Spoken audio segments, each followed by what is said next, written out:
Hey, everybody. Hope you're all having a fantastic time. My name is Thomas Sheedy, President of Atheists for Liberty. Hey, everybody. And welcome to the show. This is going to be our second official live stream of a new streaming series that we got here with Atheists for Liberty. So we want to introduce various different famous individuals in the culture war and politics, religion, various different spaces to talk about issues that impact us today. Not only do we seek to defend Enlightenment values, but we want to learn from the greatest minds of the 21st century. So let's bring forth our second guest. David Silverman was an atheist activist for 24 years, serving as president of American Atheists and executive director of Atheist Alliance International. During his tenure, he brought national attention to the movement via the War on Christmas billboards and TV appearances on Fox News, CNN, and many others. Silverman created the Reason Rally in 2012, the largest gathering of atheists in world history, and his book, Fighting God, an Atheist Manifesto for a Religious World, which was rated the best atheist book of the year. Since leaving the world of activism, Silverman has also left progressivism and feminism, while still clinging to his fair, compassionate, and egalitarian views. His YouTube channel is Firebrand for Good, and he speaks on truth, data, and humanism. Without ado, let's add Dave in. David Silverman, welcome to the channel. Hey, thanks for having me on, Thomas. It's great to be back. It's great to be number two. You know, following up Michael Shermer, though, it's going to be tough to follow Michael Shermer, but it's great to I don't think it's going to be tough at all with the experiences that you and I have and the things we talk about all the time. I think this is going to be a very smooth conversation because we've had quite a lot of discussions. And like Shermer, you were very eager to support Atheists for Liberty, really since its inception. You were kind of like a secret outside advisor for a while we were planning things. And then when we wanted you to get on the advisory board, you happily jumped on board. So I'm really glad to see that.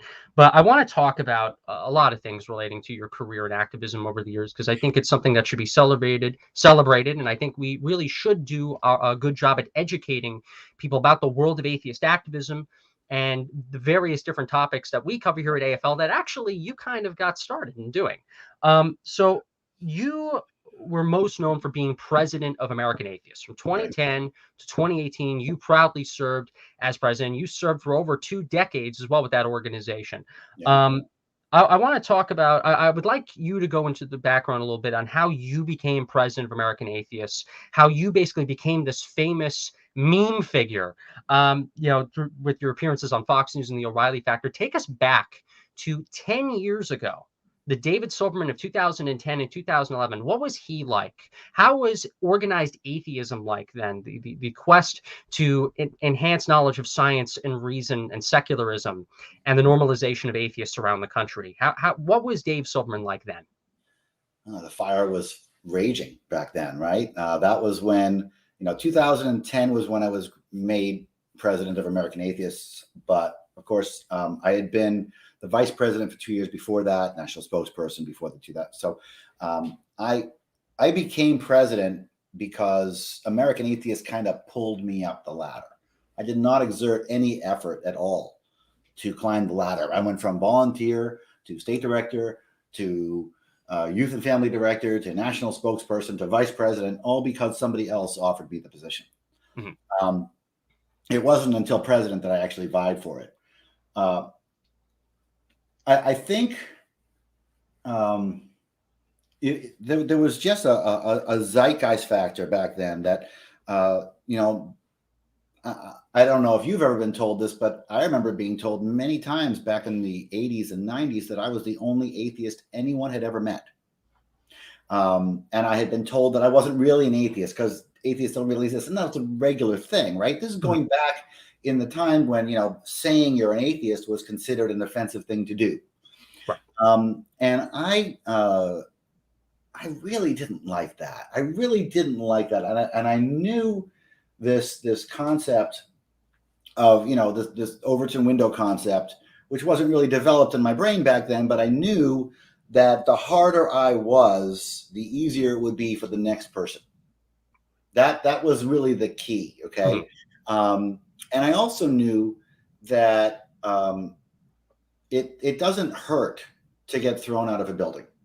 It doesn't hurt. Okay. So you do that often? we weren't afraid. I mean, Mhm. I remember organizing. This is going way back now, maybe 15 years now, maybe more. I remember organizing a pro-choice and pro-separation of church and state leafleting of the state capitol in New Jersey. Mhm. That's not legal, but we did it anyways. And I remember the team. I'm thinking most of the people on that group right now are dead now. I'm afraid, but there were some. I mean, I had a little team of people. We went in and we leafleted the state capitol until we were told to leave, and then we left. Yeah. It didn't hurt, right? That sounds like real activism there. I actually, going back to the question you asked of if I was ever told that I was the only atheist people ever met, that was me back then. When I started when I really got into the atheist movement come 2013, 14, I was the atheist in my high school, walking the halls, always finding an opportunity to discuss the religion topic, to table anywhere I could, to be involved no matter what. I almost feel like I didn't really have an actual uh, traditional high school experience, because I spent all that time just being that atheist guy back then. So that was definitely me. You and I definitely have similar experiences. In many ways, I looked up to you as an example. For that. But so you became president of American Atheists in 2011, and I know you were trying to clean books, clean up books at American Atheists. You were trying to make sure that the transition a few years beforehand from Texas to New Jersey was still going strong, that American Atheists still had a strong foothold in the Northeast. But you were kind of this new person that people didn't really know as much. You weren't Madeline Murray O'Hare. You were kind of somebody who was following orders in the background, doing his job properly. But then comes an invitation from Fox News to go on the O'Reilly Factor. And you've been on the O'Reilly Factor before in years past in other positions.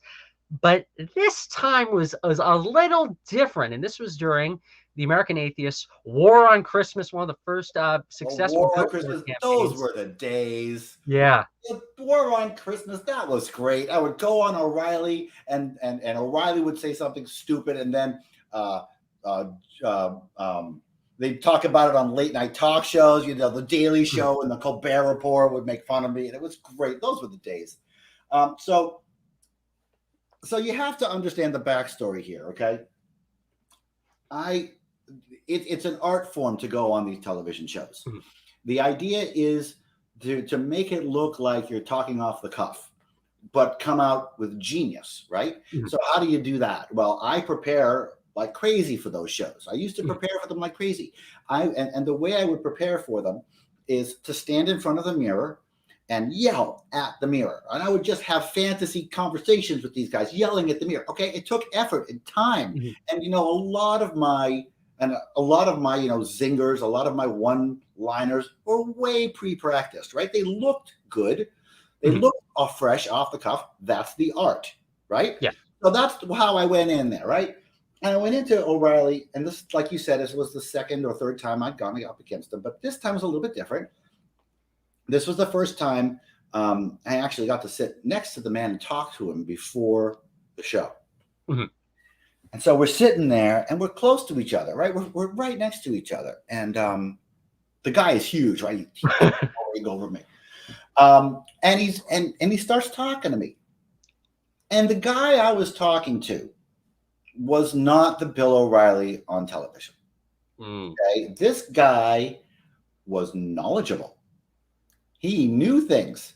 He knew about Madeline O'Hare. He knew about her disappearance. He knew a lot of things. He was just jibber jabbering with me for 5 minutes, 3 minutes. But all of a sudden, he's an eloquent guy. Okay, he's talking to me like a person of intellect. And so the show starts, and and we start getting into it, and I'm going full bore on him, right? I'm not letting him off the hook, right? Right. And I'm in the process of pinning him down, right? I'm in the process of pinning him down. And he invokes this great defense mechanism. Okay, and that is called the Bill O'Reilly. I call it the Bill O'Reilly stupidity cloud, stupidity defense cloud. Okay, it reminds me of a scene from The Next Generation when they release their crimson cloud and it screws up everybody. No, he released the stupidity cloud. He says, you know why I believe in God? Because the tides go in and the tides go out, and there's never a miscommunication. You can't explain that. Now, I was practiced and ready for this interview, okay? And I had spoken to him behind. I was ready for this. I was not ready for that. I was not ready for that. And when he said that, it kind of made a little short circuit in my brain. And like, because all of a sudden I'm realizing, you know, this. Then I realized that this guy was a fictional character, right? But it took me just a second to figure out why this intelligent guy was asking me this really stupid question. And in that moment, I made a face. And that's the face that made me famous. I got so famous off that face. I went like that. You got extremely famous. I remember, I think I was in a grocery store in New Jersey or something like that. I don't know why I was there, but I remember just looking at the checkout line, and one of the checkout lines had a bunch of like weird stickers on it. I guess the employees were bored, so they were just putting random stickers up on the wall. And one of the stickers was that meme face. I remember I've had a few girlfriends in my time, and I remember even showing them the meme when I was like really getting into activism and showing, oh, I'm the assistant state director of this organization, my meme guy. And they're like, oh my God, you're working with him, the guy with the jaw out. Yep. And I watched it happen. And I got to tell you, it was so enjoyable to watch it happen because, I mean, I came home, came home from that event, from that show. And it's just the way I am. I always watch my appearance after my appearance. Okay. Right. Because if I don't watch my appearance after my appearance, I will obsess about how bad I did at the appearance. But it turns out I'm actually pretty good at it. So I would go on and I would watch my appearance. Oh, I didn't actually suck that time, and I would feel better. So I watched it. I thought I did well. And then I happened to just go out on Reddit, and there was a subreddit there that was forming. There was just talking. It was our atheism. Yes. But there's this bubble was happening. Everybody was talking about my face. Everybody, and they started. And this happened on Reddit while I was watching. Okay, they took a freeze frame of my face and they said, "No, let's take this one. No, let's take this one." Then they made it black, and then they made it this way. Then they said, "Okay, that's done. Let's go with it." And then it went boom, and it just went everywhere. My face is on pajamas. Okay, my face is on what? It still is. Yeah, it still is. Yeah. And that was just so awesome. You know, I mean, what a life experience. You know, I mean, I wish I had gotten millions of views on something smart that I'd said. Okay. I wish I had gotten that famous on something brilliant, but I got that famous on my face is on pajamas anyways. Well, I think you still got rewarded for it in your career, right? Because so many people were able to see you and get to know you, then they tuned into all your lectures and all the talks you gave at all these local groups, and then your national convention speeches. That's how you got me on board. I ended up finding clips like that, but then after I ended up looking at like 2014 lectures of you at some random Canadian lecture hall or whatever, and people would, I've noticed this, people would just binge and get so excited with those prepared statements that you practiced on in the bathroom. And I am a patriot, sir. You definitely are. So, you know, while you had the four horsemen, you had Harris, you had Dawkins, Hitchens, and Dennett really come at atheism from this kind of intellectual PhD kind of thing. You were seen as the activist of atheism that was really galvanizing and gathering a large swath of grassroots normal people throughout the country get involved through those bathroom statements. And people got to know the bathroom statements through the stupid O'Reilly clip. it's something that I'm incredibly grateful for, because it helped shape me and helped shape my activism and my career. And I think I can speak for so many other people. I remember, I think this was at Freedom Fest. You were with us at Freedom Fest several months ago. We were at a bar late at night somewhere in Rapid City, and there was some random guy with his girlfriend, I remember, that came up to you. He was a little tipsy, but he was like, "Oh my God, it's David Silverman. It's David Silverman." Years after being president of American Atheists, by the way, a few months ago, still coming up to you based on that. That happened another. And did you see the guy at the rental car counter too? I might have. I might have. It's so great. I love it. Because because I'm selling insurance now, I'm not really an activist anymore, except for my work with Atheists for Liberty. It's great to be remembered that way. It's great to still have some recognition out there, and because the world is changing so much that I kind of feel like a lot of the work that we have done was kind of mooted. I mean, it had its place and it did its thing, but certainly the atheist movement right now is not what it used to be, and really, you're the only one fighting the fight. And so as I guess what I led back then was, it formed the basis for a lot of today's atheists. But, as I'm looking at the fights we fought, 10 Commandments on a public lawn, in God we trust on a license plate. It just seems so petty and so small, it seemed large at the time. Yeah. Right. It seemed large at the time, but there's just so much more that we have to worry about these days. And, it's scary that we're in a situation where skepticism has become passé. Skepticism has become a bad thing. Skepticism may even have become a racist thing. Yeah. Okay. If you remember the conversation I had with Shermer, the last stream, you can all check it out, by the way, on our YouTube channel, stream number 1. Michael Shermer, who 10 years ago would have been seen more as a guy on the left, now a lot of people misconstrued him now as a libertarian or conservative, even now, because skepticism, being opposed to dogma of all kinds, is now seen as some evil, bigoted kind of standpoint. And when you and I were on a podcast a week or two ago, we were on Javier Harria's podcast. Yeah. And we were on with a couple of liberals, and they had no intention of engaging in debate. They had no intention of researching. And when you look at that and you see that skepticism is becoming, it's legitimately becoming a negative thing. Okay, politicized. It is so absurd as a former atheist leader, as a 24-odd year civil rights activist, that people in our movement are saying that no, skepticism has its limits. When our dogma doesn't like our skepticism has its limits. That is fucking religion.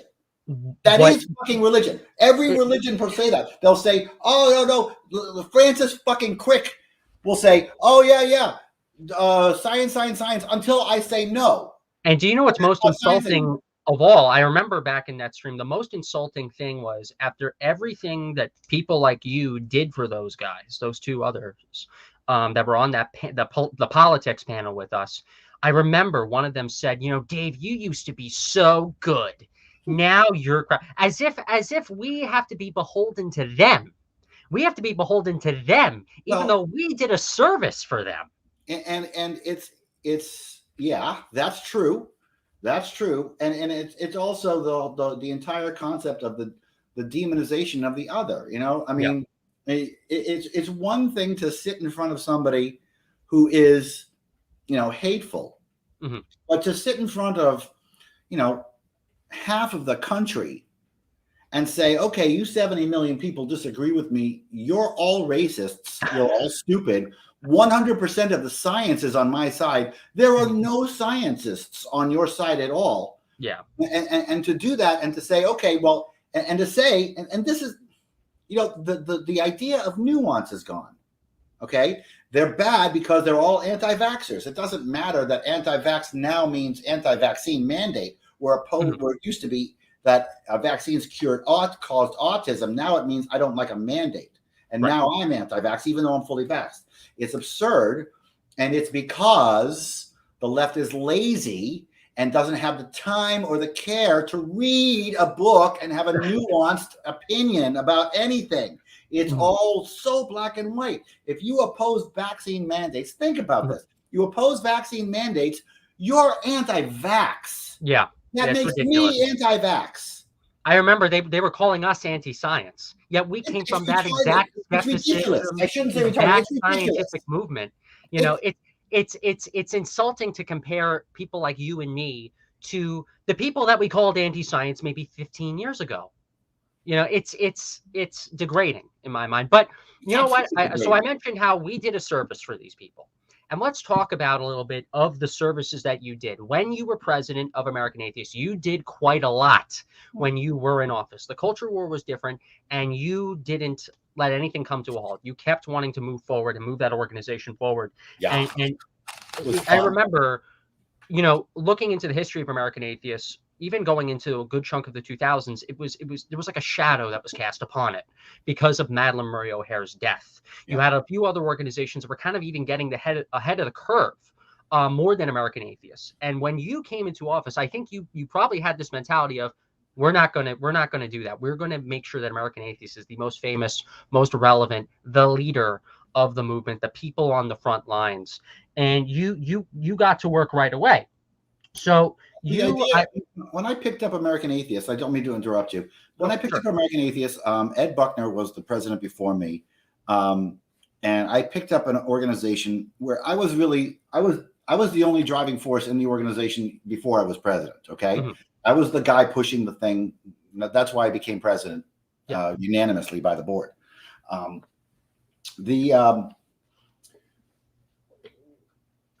When I took over, most of the board, when I first joined American Atheists, 1996, okay, Madeleine had just disappeared.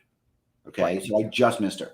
By the time, you know, the 2000s came around, people were, you know, Ellen Johnson was running the show, and she was trying to fix the organization after the damage. When I took over, a lot of the organization was all about Madeleine. You know, the board was all about Madeleine, remembering Madeleine. What did she do? What did she accomplish? Blah, blah, blah, blah, blah.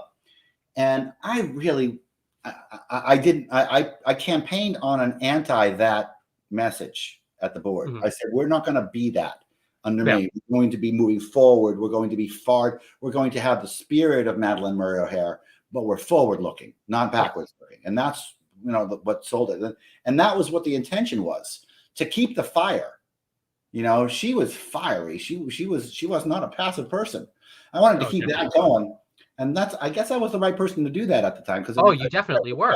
Yeah, you're the reason why I got to really know of American Atheists. You know, I think no disrespect to any of your predecessors, but I think you were that driving force that was really, really necessary. And we have a lot to talk about what you did during your time at American Atheists, because you really did change the way people saw the movement, the way people saw American Atheists, and the way people saw the country. So were you at the Godless Americans March on Washington in 2002? So there was this, for those watching, there was an event in 2002, nearly 20 years ago, called the Godless Americans March on Washington. It was an early atheist movement attempt to get recognition in Washington, D.C., the nation's capital, and to really set up atheists as a political voting bloc. A few organizations later came together, formed the Secular Coalition for America. You got some early local and state activists together to try to desperately pool some money to get a lobbyist hired. But this was a big deal. And there were 2,000 people that ended showing up there. For 2002, that's very big. Well, in comes 2010 and 2011, and I think you, as president of American Atheists, you wanted to do something for that 10-year anniversary for a special event that you ended up creating. If you could really go into that, what that event ended up becoming. that was you're talking about the Reason Rally, and you know, it's the crowning achievement of my career. It is it was the largest atheist gathering of atheists in world history. We had 30,000 people in the rain. I'll tell you, probably one of the greatest experiences of my life. The rally itself was my idea. I organized it. I garnered all the support for it, ran it, and it just, I mean, it was a real challenge, but it just worked out really well. But of course, there were hiccups, big hiccups, but you know, I put together a roster. I made sure that the roster was diverse in thought, because that's what diversity is. It's not about color of the skin. It's about thought and perspective. I made sure that we had, you know, comped all of the minority atheist groups. So atheists, so the Hispanic American free thinkers, Black non-believers, and Black Atheists of America were all comped to have presence. And you know, I worked with every major atheist person. Yeah. And yes, I ran the show, but I worked with everybody. We were a really good team. And man, it went off so well. It went off so well. And Paul Provenza was such a great host. Dawkins was there. You know, it was so much fun. Unfortunately, you know, Christopher Hitchens died just before it. Yeah. But I talked to him before the event, and I invited him, and I told him that if he was still alive, that he could come in real time without announcing it, just walk to the back gate, and that he just has to show up, and I'll put him on stage, and then he can leave, you know, and I'll just interrupt everything. He can show up, I'll put him on stage, and then he can stay as long as he wants, say anything he wants to, as long as he wants, and then leave right away. And he smiled. He smiled. He said, "I'll probably not make it," but he smiled at the offer.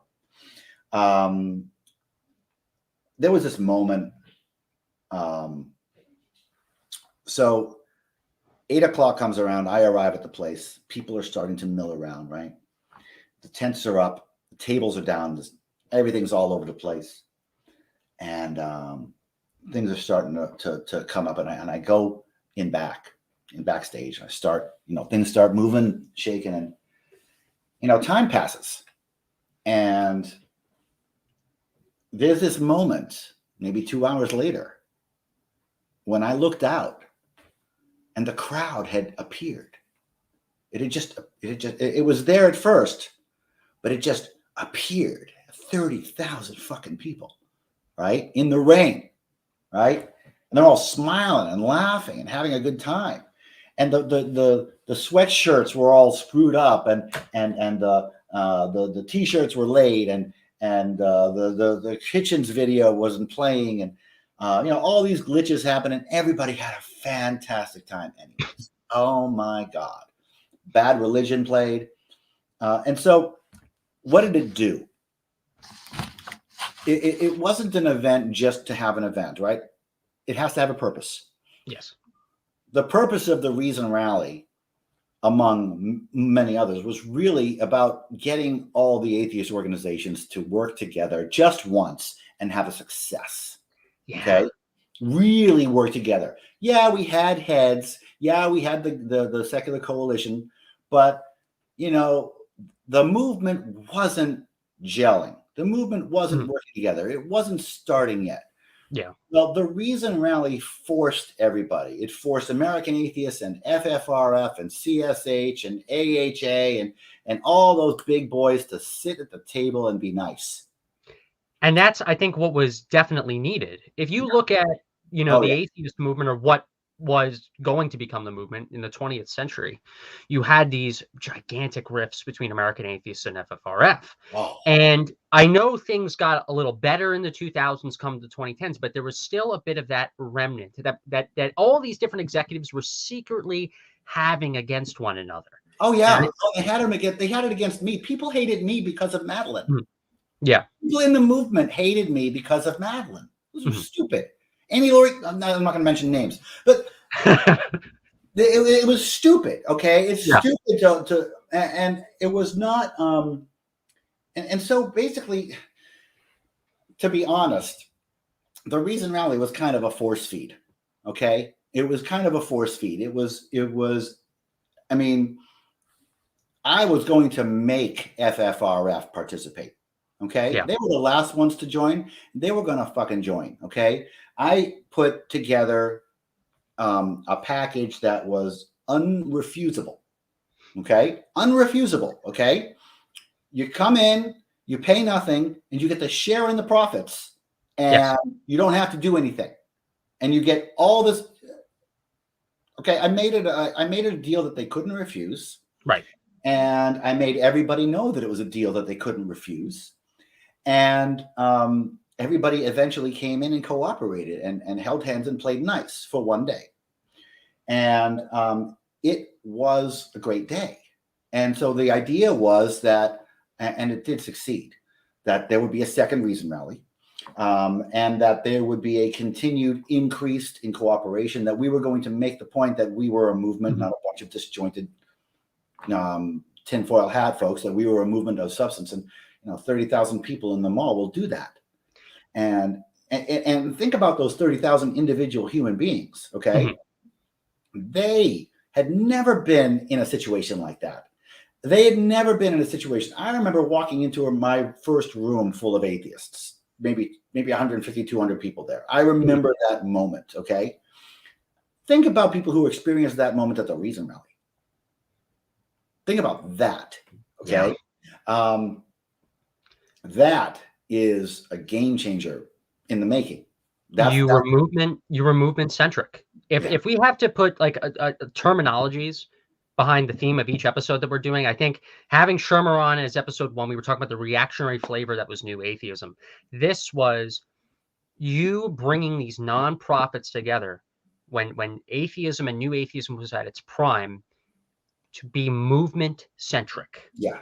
That's the term, movement centric. You used in every speech you gave, you talked about the movement. Yeah. And there were always people that were pushing back on that. Oh, we're all separate. You talk about the movement, it's one monolith. Yeah, it's one monolith. We all talk together. We're all part of the same community anyways. It is the movement. For 2012. It's a diverse movement. We disagree sometimes. Yeah.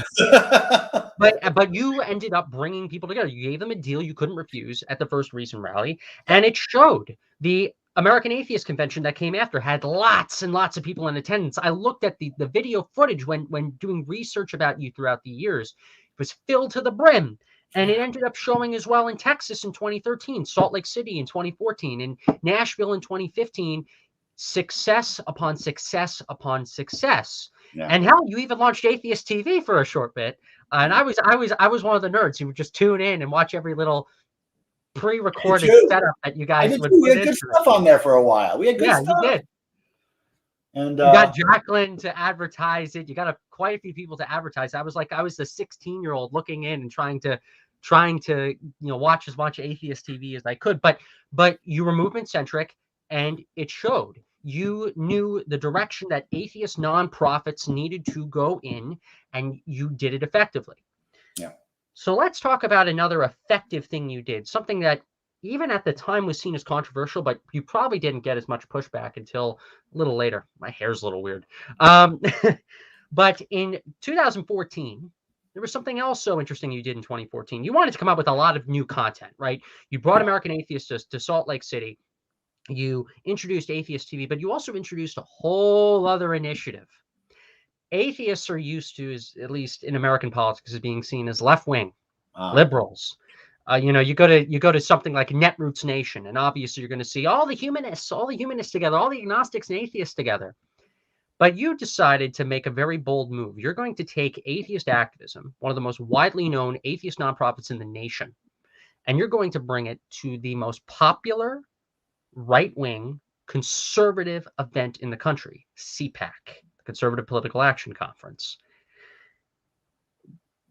talk to us a little bit about the mentality of President David Silverman back then. Why did you bring American Atheists to CPAC? What was the reasoning, the rationale, the end goal for the movement in this movement-centric vision that you had? I think that's one of the best things I did as an activist. Certainly, the reasonality was a good thing, but I think taking the stand and going to CPAC, taking atheism to conservatism, was one of the best things I decided to do. And I think it's going to have far-reaching implications because you take the baton. But I think that that's one of the things I'm most proud of in my activism was donning my bulletproof vest because I was afraid, and standing in the middle and just going in there and oh my God, this experience, man. I wanted to prove that there were atheists in conservatism, and I wanted to prove that that we were multiple, that we were many, not that there were few, but that there were many. Okay, the numbers supported me. I'm a very numbers guy. Okay, I'm a very numbers-oriented guy. If you read Fighting God, you know that I'm all about numbers, and the numbers supported me, but the news was not supporting me. Right. I was saying that there were lots of atheists in there, and there was no hint of them. And so I insisted that they were there, and I insisted that we needed to court them, that we needed to bring them out of the closet, just like we had done it on the left. That the atheists in the closet on the right were our biggest allies. They were our biggest weapon because, of course, they were already behind enemy lines. Okay. And back then, the conservatism was all about the religious right. It was all about Culture War 1.0. And these guys were behind enemy lines. They were established conservatives, and they were atheists. So they really had the ability to help us. So we needed to court them. I was absolutely sure of it. And what a great experience. We tried to get a table, and CPAC refused us because it was 2014, and they didn't even think that atheists should be there. So I put on my Kevlar, and I put on my coat, and I put on as many buttons as I could find, as many atheist buttons as I could find, and they said conservative atheist on them, right? And I stood in the middle of this hallway, and so you have to imagine a very oddly shaped convention center, the Gaylord Convention Center. Gaylord, yeah. You've got this huge room, but the huge exhibition hall is down a hall. Okay, so when the exhibition hall lets out, all the people come down the same hall. Okay, so Michelle Bachmann was speaking, and everybody was in there listening to her because she's freaking nuts. That's a name I haven't heard in a while, right? And so the thing lets out, and I'm standing there in the middle of that hallway with my flyers. I got two hands of flyers. I got buttons all up and down me, and my heart is going pop, pop, pop, pop, pop, pop, pop, right? Because I'm not afraid to say that I'm afraid at this point, right? This was a nervous time, and I'll never forget this experience. People start walking by me, and I start saying things like, "Why are the atheists at CPAC? What are atheists doing at CPAC?" The amount of people who turned around and swarmed me to take the buttons off of my chest. Can I have that? Can I have that? Can I have that? Yes, you can have it as long as you wear it. Only you can have it as long as you wear it. And they took them all. And they took all my flyers, and they took all my buttons, and they wore the buttons. The buttons were walking around. A lot of them. And the next year we got our table. So, that's good, solid progress. And now you get the table with no problem, and you're an accepted part of this community. So now look at the activism here. Look at what's been done here. And you started that. You saw the need to get rid of the myth that in order to be an atheist, you have to only be on the left. That you can't be a conservative or a libertarian and also be godless and also believe in secular government. Yeah. And so I know you guys were there from 2014 to around 2017. that was, I would say, 2017 was the beginning of the second culture war, but even then we kind of still had the branding of the previous culture war. Yeah. And I remember though, once we launched, we're coming up with the Ideas for Atheists for Liberty. I was at CPAC 2019. I was with my college Republican group at the time. Mm-hmm. And I remember wanting to still see an atheist presence at CPAC, even though American Atheist was not exhibiting there. Atheist for Liberty didn't exist yet. Myself and a few others were privately coming up with the beginning layouts for it. But I remember going to American Atheists and going to the Secular Coalition for America headquarters and just taking all the stickers and old material. As long as it had the word atheist on it, I would wear it. And so in 2019, maybe I'll put up a photo sometime. In 2019, I was a walking, talking billboard. And all of my college Republican friends were like, what the heck is Thomas wearing? What is Thomas doing? I'm like, this is the movement I came from before I came into your movement. Yeah. And I ended up getting so many compliments in 2019, even more than the compliments you probably got in a few years ago, because now we're in a new culture war. Now, because CPAC has gone in this anti-woke direction, it's inherently secular in its branding. So many atheists in 2019, before AFL existed, came up to me. They wanted to take all the atheist stuff that I happened to have. I gave away stickers. I gave away buttons. I gave away as much stuff as I could.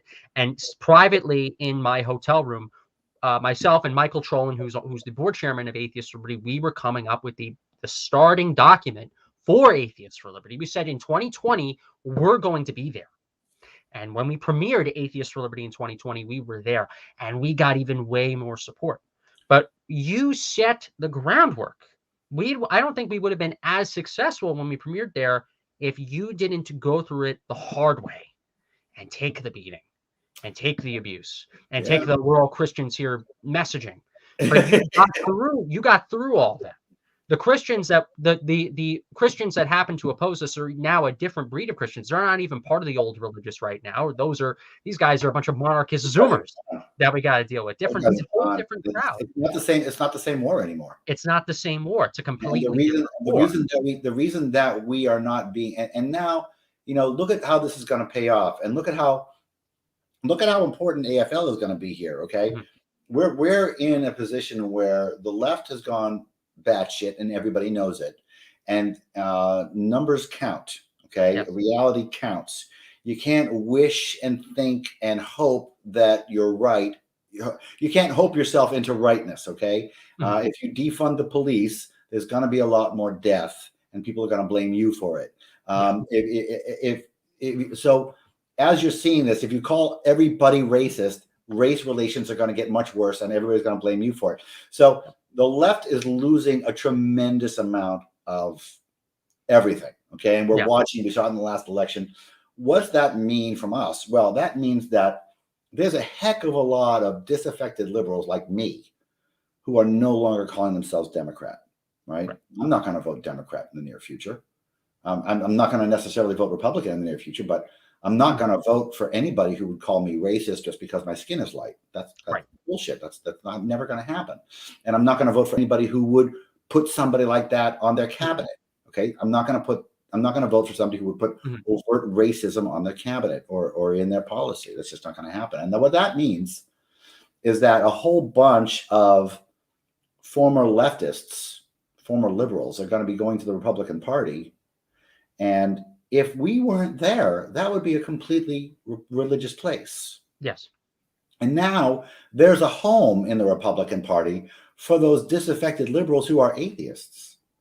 And that's a huge thing. And for the conservatives who have always been atheists, who have always been there, but have not had the ability to speak up beforehand. Oh, yeah, absolutely. That's what I built, right? That's what I built. But now what you built is going to be a home for this huge influx of people. That's coming. Yes. It's coming. Okay. Yes. I predict CPAC 2022 will be very, very good for you. So, and by the way, I'll announce to you all, we are going to be at CPAC 2022 late February in Orlando, Florida. We will be there. If you're interested in coming by, saying hello, if you're in the Orlando area, if you want to travel, feel free. Dave, we got to work on trying to see if we can get you there too. I'd love to. We'll definitely work out those details. So you mentioned just a minute ago, though, that, and this is future success. This is what Atheists for Liberty is going to succeed in, continuing in many ways the successes that you started when you were with American Atheists. But let's talk about some of these groups now. While we are going to succeed, I sadly am predicting, and I think you and I have actually come to some decent conclusions, that the atheist left, these organizations that have existed for such a long time, that they are failing. They are failing, and you were there when things really went downhill. So obviously you were president of American Atheists during Elevator Gate in 2011. You saw these woke activists infiltrate the movement and force through their, I think this was a 2012 statement to get you and Andrew Seidel and all these people to sign a statement against sexism or racism in the movement that didn't exist. You then, you had to, I think you had to really watch yourself when you were at some of these conferences, dealing with some of these people. And, and they ended up even getting you. Yeah. Pathetic, stupid, false allegations that because the movement went woke, these people automatically believed. You came out of office at American Atheists. You got fired for BS accusations, nonsensical crap. Yeah. And these people didn't even care, because by 2016, by the second Reason rally, these people weren't movement oriented anymore. They were social justice oriented. They didn't care about atheism. They cared about social justice. They cared about wokeism. They cared about defending Islam from criticism, even though they'll attack Christianity all day and all night long. Well put. That was what happened. That's right. And well put. That's right. I just want to go on a little tangent on that. I mean,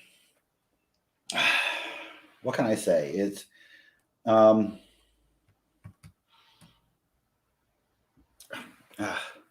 help me out more. It's incredible to see these organizations. They haven't failed. Okay. They've given up. They've walked. Okay. They're not in the movement anymore. They're officially in the movement, but they're not doing it anymore. They're not atheist organizations. They're not promoting secularism. They're not, and all they're doing is they're being atheist clubs in wokeism, promoting wokeism. Yeah. And so here's where activism comes. Here's where clubs become activists. Okay. You become activists when you add something, when you bring something to the table. So a good example, let's say there was a vaccine mandate. Okay. And somebody was suing against the vaccine mandate for religious reasons. Okay. And let's say American Atheists or my organization, whatever, wanted to support that. What we would do is say, hey, yeah, we'll put in we'll add in our voice. We'll put in an amicus curiae, but we're going to take a different perspective because we're atheists. So we're going to say, okay, we oppose this because we agree with this, but for different reasons. Yeah. Okay. That's the idea. Okay. We're bolstering, not just with our human beings, not just being a club that agrees, but we're actually adding a perspective. We're actually, the movement is better because we're in it. Okay. That makes us that makes you activists. The atheist organizations aren't doing any of that. I remember when I started getting more involved in my local atheist meetup group, the Long Island Atheists. The first meetup that I went to, by the way, a lot of great people there. Some of these people I consider to be a second family of mine. I remember walking in, and I love the experience. I had an amazing experience being among atheists in a room for the first time. But on the side, I noticed that it started to sound like just a progressive hangout, where they would just talk about democratic politics all day and not actually talk about getting out and doing hard-line secular activism as an atheist organization. I turned that around a little bit. Later on became president of the organization, made it more movement centric, wanted them to mention, MSNBC talking points a little bit less in the room. But the entire movement seemed to cave that way. And they ended up seeming to oust anybody who was seen as imperfect post 2016. Of course, look at what happened to Mythicist Milwaukee in 2017. We started to see the early steps of this with Bill Maher and Sam Harris in 2014, even when the movement was still very healthy. Go into 2019, Rationality Rules, the YouTuber speaking out about trans sports getting hammered and attacked by the atheist community of Austin. Sam Harris and Bill Maher and other new atheists criticizing Islam. Meanwhile, American Atheists sharing a Huffington Post piece as if it's actual fact, as it looked like an endorsement. I'm saying looked like because I want to be very careful with my words, but it looked like a solid endorsement of this woke Islamic defense against the new atheists. And it's so discouraging, to see the atheist movement completely walk away from the ex-Muslim community, completely disrespect them because it's woke. Yeah. And let me tell you something, okay? People have called me brave. I'm not brave, okay? I'm not brave, okay? I wore Kevlar because I was afraid. If you want to know brave, you talk to an ex-Muslim. Yeah. Okay? You talk to an ex-Muslim. You talk to somebody who's had acid poured on their face, but they still fight. You talk to somebody missing a finger or two or five, but they still fight. That's brave. Right. And the fact that the American atheist movement has just completely disregarded them because it's Islamophobic to be anti-Islam. It's fucking, I really want to slap some people across the face. Really, yeah. I really want to slap some people across the face for ditching the core. That's what made new atheism boom. That was the reactionary flavor that made these atheist organizations survive and later thrive. That's what gave birth to the Four Horsemen. 9/11, defending our civilization from people that want to use their religion, Islam, to destroy our way of life, to destroy freedom, religious tolerance for all. Oh, that's racist for you to say that, Tom. It gets my blood boiling too.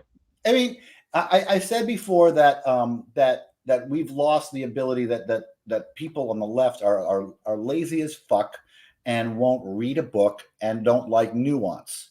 Well, how does that translate into activism? Think about how that translates into activism. What is just make that analogy, okay? If these folks think words of violence, okay, and everybody white is racist, and defunding the police is smart, think about how that is going to affect their atheism today. Mm-hmm. I mean, thinking about how people have just walked from the movement. We were talking about how easy it is to be a lightweight intellectual, okay, because they won't have nuance. Think about how that translates into being an activist. What does that mean? Well, what does that mean is you're going to jump on the bandwagon, say yay us, not do any real work, not have any real nuance, and call yourself an activist. That's what you're going to do. Okay, you're going to call yourself an activist for saying yay us, I'm an activist. But you're not going to make change, because making change is words and words of violence. And I remember you were criticizing the movement in the direction they went in. I think this was about LGBT rights, how we were all patting ourselves on the back for LGBT victories, even though they weren't our victories and it wasn't our fight on the most part. Amazing. Yeah. And that's exactly the point, right? That's exactly the point. They didn't do squat. The atheist movement did not do squat for the LGBT movement, okay? We tried, we participated. Okay, maybe we did this much. Yeah. But let's not pat ourselves on the back. This is not yay us, this is yay them, okay? Yay we as a nation, yay we as civil liberties folks, but that's the movement that won, not the atheist movement. Right. And for the atheist movement to say, yay, we won, and to fly the rainbow flag, I mean, it's fine to show support. Mm-hmm. Let's not take credit. Let's not pretend we did something here. Yes. And let's not call ourselves activists because we're taking credit for it. That's especially since, too, I was in the center of this debate, too. You know, when gay marriage was finally legalized, when we were starting to see that victory, back when I was in high school, I was actually part of the Gay Straight Alliance group because I'm a big secularist, and gay marriage was a controversial issue, and I'm pro same-sex marriage, and I wanted to show my support for the separation between church and state in that regard.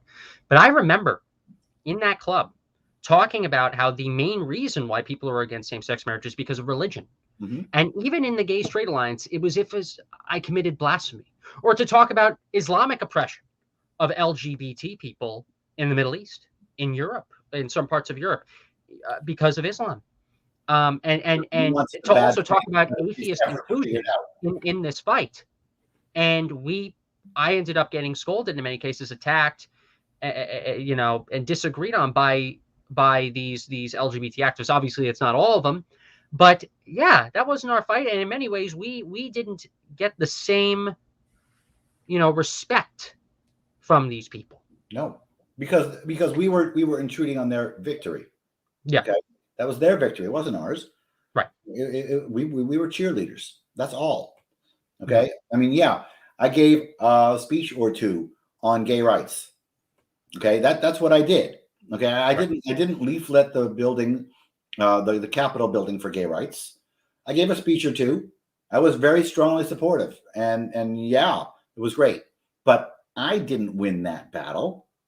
That wasn't my battle. I was a cheerleader for that battle, and for the for anyone in the atheist movement to claim any credit for that is bogus. It's just bullshit. And this is what we're looking at. We're looking at people claiming to be activists when they're not, because words are violence, and you can't be an activist without words. No. And challenging people and calling people on their shit, which is something that is now racist. You can't call people on their shit, especially if you're a different color from them, because that's racist. I think that we used to do that. We used to do that very effectively when it comes to calling out our enemies, calling out the people who want to take us down. But a way that our friends. Yes. We're supposed to be friends who call each other out. Friends do that for each other. And also not destroy each other's careers and ruin professional relationships, which some of these organizations have done, which actually is the last question I want to ask for you before we go into reading comments and questions. So obviously one of the big controversial events in 2021 in atheist news, I guess you could say, is the attempted canceling once again of Richard Dawkins. You had the American Humanist Association strip away his 1996 Humanist of the Year award, and you had employees at American Atheists making critical, hostile remarks against Dawkins. Now, you, speaking of movement unity, speaking of being movement-centric, making sure these nonprofits work together and flow together, because you wanted movement unity more than all. Yeah. I know you made a remark on a previous podcast how a heads meeting would go now when it comes to the Dawkins situation. And even worse, by the way, I think as of 2 to 3 weeks ago, you have Henman Mehta going after Dawkins again. It's now resurfacing again, calling him transphobic, calling him a bigot. So from an atheist organizer, nonprofit organizer perspective, what do you think is going on right now at CFI in Amherst, or at AHA down in DC, or at AA in Cranford? How do you think the dynamics, the secret, the professional dynamics are between these orgs based on what has happened? It's absurd. It's patently absurd. They're trying to undo everything. So look, let me put some cards on the table here, okay? Yeah. I've known Richard for a while. We were friends for a while. We're not friends anymore. Okay. Mm-hmm. I have nothing to save for Richard Dawkins. And if he and I saw each other, we'd probably have a few words of discussion. Okay. Mm-hmm. He's not a freaking racist. He's not a transphobe. He's a good guy. He's trying to do his best. Mm-hmm. And oh, by the way, he single-handedly changed science with his brain. Let's take a moment there. Okay. This is a man who changed science with his brain. Okay. I do not recognize the American Humanist Association's right to take away that man's award, because they are no longer the organization they once were. They're a different organization. They're not a humanist organization. They're not an atheist organization. They're certainly not a skeptical organization. They're a woke organization. And I And want to mention just one quick thing and I want you to keep talking, by the way, about this, because this is really important. But for people who say, oh, the atheist movement hasn't gone woke, blah, blah, blah, they're still continuing all the same things they did. They're not politicized. This is just you guys, crying about how you're not in these circles anymore. Okay, well, they took away Dawkins's 1996 Humanist of the Year award. And who did they make the 2021 Humanist of the Year? Anthony Fauci. Anthony Fauci. He is the person who replaced Dawkins as the Humanist of the Year. Okay. So the transformation is complete then, right? So they're just a fucking tool. Okay, they're just a fucking tool. Mhm. Okay. So I don't recognize. I mean, I can imagine. Like I said, I don't keep in touch with Richard anymore, but I hope that he laughed at that. I hope he laughed at that. I hope so too. That's ridiculous that they would do that. It's ridiculous because, again, Richard Dawkins founded the Richard Dawkins Foundation for Reason and Science. That merged with Center for Inquiry. Center for Inquiry also owns the Council for Secular Humanism, which is the other major secular humanist organization in the country. Mm-hmm. Other than American Humanist Association. So now we've got the two humanist organizations that hate each other. Yeah. Think about the stupid. Think about the dumb like a fucking stick. Okay? And think about how these organizations cannot. The AHA cannot work with CFI or CSH or Dawkins anymore. They cannot. Yikes. How stupid is that? Who made that decision? Oh, and it's even worse. It's even worse because they can't work in an official capacity. Like I bet I could be wrong, but I bet you the people at the top of AHA won't work with the people at the top of CFI. But all the woke parasites that are kind of in the middle ranks, maybe some of the employees who caused all the destruction of new atheism, they all still talk to each other. So the woke, one of the woke attorneys. One of the woke attorneys at CFI, I think he still does some work with the woke people at AHA and AA. So people like them, they're rejoicing. They're rejoicing at how screwed now the movement all is. But the people at the top now they can't talk to each other. So we all got screwed. We all got screwed because we let these people have power. We let these people have legitimacy. And they took everything from us. I mean, it's so disconcerting. We talked about the Reason Rally before. Mm-hmm. We built something with the Reason Rally, and to watch it they're just pushing each other apart. I mean, so now American Atheists, the hardline organization, they can't talk to Dawkins either. They can't talk to Richard Dawkins. Yeah. The American Atheist organization, the hardliners, can't talk to the guy who wrote the God Delusion anymore. Right. Not so effective for being blindly fucking stupid. It's blindly fucking stupid. How in the world do you think that they could make that he could? I mean, he didn't say fuck trans people either. Yeah, he said something really fucking benign. He's like a blue checkmark liberal. He's a classical liberal, like who is still it's asinine like blue. That the atheist movement. It's asinine that AHA has changed the way it is. It's asinine to a different degree that American Atheists, the supposed hardline, has now distanced itself from the hardline leader of the world, frankly. And so now who's going to work together? Who exactly is going to work together, and what are they going to do? That's a very interesting question. So now CFI's got nothing. Okay, they can't be left. They can't be right. Okay, they're going to be adrift. American Atheists, AHA, and Secular Student Alliance, they're just woke now. They're just woke activists. They're not even woke activists. They're just woke cheerleaders. I bet they've been losing millions over the course of just these 5 years alone because of this. Oh yeah, millions. And the movement is toast. Okay, and so now we've got you, Thomas. That's what's left. And I don't mean to say that in a no. But it's ridiculous. It's ridiculous that it's just me. The 22-year-old guy is running an organization that has so much on its plate. You're the only one left. Right. You're the only one talking to the conservatives. Just 5.5 years ago, I was running a Secular Student Alliance chapter in my high school. Okay, now I have to do all this. Okay, I went from SSA chapter in high school, seeing the downfall of Reason Rally 2 right in front of my face, with me wanting to bring a resume to help build the movement up, seeing it die, Yeah. seeing everybody split apart, seeing the heroes of the movement and my heroes who I looked up to fired, removed, cast out over mentally ill, false BS accusations. It's and the movement is essentially dead. It's a ghost of its former self. So the theme of this stream is the future of atheist nonprofits, the future of nonprofit atheism. You're not the four horsemen. You're the guy who mobilized all of us and got us together in the early to mid 2010s. Mm-hmm. What do you think the future of atheist nonprofits should be now in this new culture war? What is the direction that not only myself, but I don't know, Susanna at Atheist Republic or AI or whatever, or any other organizations that maybe we don't know of, anybody who's watching this, maybe just like how I was a 16-year-old kid watching you, preparing my career to fight for secularism and to fight for atheist normalcy and to look up to you. What should the future be for the 16-year-old kid that's watching this right now on their couch to do? What's the future going to be like for him or her and for us?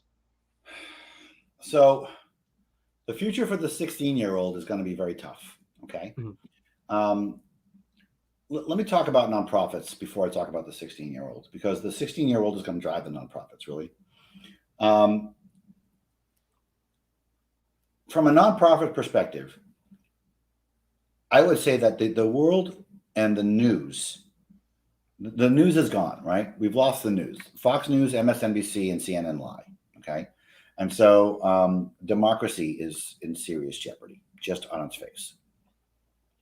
If you're going to be an activist right now, you're going to get a tremendous amount of heat. It's just going to be a tremendous amount of heat.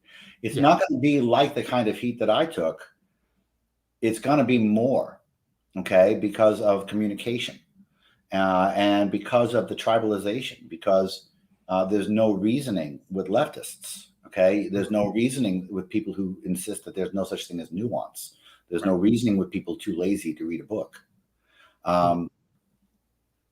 So I would close my eyes to the outside world. I would work without listening or looking at who's paying attention. I would keep my eye on numbers and make sure I had the right numbers, not numbers that agreed with me, but numbers that were defensible. And I would work on those numbers. The reason I went to CPAC, despite everybody telling me I was wrong, is because I knew that some percentage of, I don't remember what the number was, but that some percentage of conservatives were atheists, and I was going to reach them. I had no evidence that they were there. Nobody had told me that they were there. I just knew it. Right. What you're doing right now as an activist is ridiculously important for somebody your age. Okay. You're going to get a tremendous amount of heat and a tremendous amount of hate. Because you're going to be incapable of speaking without hurting people's feelings and therefore being violence. Oh no. So I would, if I were still a nonprofit leader, or if I were to be a nonprofit leader again, I would use my Twitter and Facebook for outbound messages only. I would not read a single comment. Because the comments are going to be, they're going to be vapid. Okay. Oh yeah. And they're going to be multiple. When I was an activist, the internet was still young. We had LiveJournal and MySpace and we all had our personal websites and stuff like that, but we didn't have what you got now. And we didn't have cancellation. Okay. No, you didn't. That's why I've spoken to you personally offside, because I'm very afraid for you to be canceled. Okay. And what we have learned from me is that you don't actually have to do anything wrong for you to be canceled. People will just lie about it. People will just make shit up, and other people will believe it, hook, line, and sinker. Look at what happened between Bill Maher and Sam Harris. And Sam Harris, I think he pulled Ben Affleck to the side after they were on the air, saying, you just called me racist in front of the entire United States. And no matter what I do with my background and with my history and whatever podcasts or shows I go on, there's a giant portion of the population that still will think that I'm racist. Yep. Just because of those words that you said. Yeah. And it's true. That's the world we're in. That's the world we are in right now. And that's what you face as an activist. Yeah. Okay? You're going to face a tremendous amount of shit. And I would suggest you not look at it at all. You and I were talking again about somebody who was giving you shit online. And I told you to shake it off because that's just the beginning. Okay. And I hope he's watching. It's going to suck, man. But really don't, be ready for it. Be ready for it. It's a symptom of your success. I will say that. And that's been a fuel for me. When everybody would complain about me and I get all the hate and it's a symptom of your success. You're making waves when you do that. But you're going to take a tremendous amount of shit. And I would suggest you not pay attention to any of it. I would suggest you not listen to any of it. Have 2 or 3 good advisors around. Or maybe 8 or 10 or 12 as we 2 or 3 expand 2 or 3 that list. but make sure that some of your advisors have the pulse on what's out there, but don't let it be you. You don't have the pulse on what's out there. Let somebody who talks to you be that person. Okay. Have a buffer, somebody you trust to buffer out all that stuff, to make sure that you're aware of trends, but not to tell you about all the hate that you're going to get, because you're going to get a lot of it. Because it's stupid. And it's going to be vapid hate. It's not going to be intelligent hate. It's not going to be informed hate. It's going to be vapid, stupid hate. And it's going to be mostly from the left, because the right is much more tolerant than the left these days. By leaps and bounds, the right is much more tolerant than the left. So it's a very interesting comment. Yeah. I find it's very interesting that on this show, we're a 501c3 nonprofit. I can't make any statement to support or oppose that, but that is a very, very interesting and entertaining comment that people could rewind and just happen to watch over and over again. But that's just me saying words. What's the point? And we're fine. I'm not a part of Atheists for Liberty. I'm just on the advisory board. But it's ridiculous that people on the left, and I hope people on the left are hearing my voice of experience here. Okay, people on the left should realize that the people on the right are much more tolerant than the people on the left, by leaps and bounds, not by a small amount. I could go to CPAC and find theocrats who are way more tolerant of my atheism than some leftist atheist who hates me because somebody said something bad about me on the internet. It's ridiculous. And so you're going to get a whole bunch of shit from the left. That means it's going to be vapid. That means it's going to be meaningless. And that means you should pay zero attention to it. Okay. You have somebody watching, but stare at the numbers, watch your numbers, have faith in your numbers. And data. More than anything else. It's about the data, not about the anecdotes. It's all about the data, 0% about the anecdotes. That's the future of nonprofitism in this country. It's about, at least I hope. When I say that, I'm talking about the effective activism. Okay, I'm not talking. Maybe I shouldn't talk about the future of nonprofits, because I don't really know if there'll be effective activism in nonprofits in the future. Maybe it'll be a really bad idea to be a nonprofit and have effective activism. But if you want effective activism, which I know you do, that's my best advice. Pay zero attention to the peanut gallery. Zero. And I think that's a good way to transition. We're going to spend 15 more minutes answering comments and questions here. We really appreciate, by the way, everybody, trying to make sure that this live chat can get active. Really appreciate the audience that we're building up here. Angel, what was it? If you're listening, if you could just pull up some questions and comments here for us to comment on, we'd absolutely love to do that. But boy, this has been a very good discussion so far. And everybody, if you're watching this and you support what we are doing, please feel free to make a tax-deductible contribution to Atheists for Liberty. You can go to atheistsforliberty.org.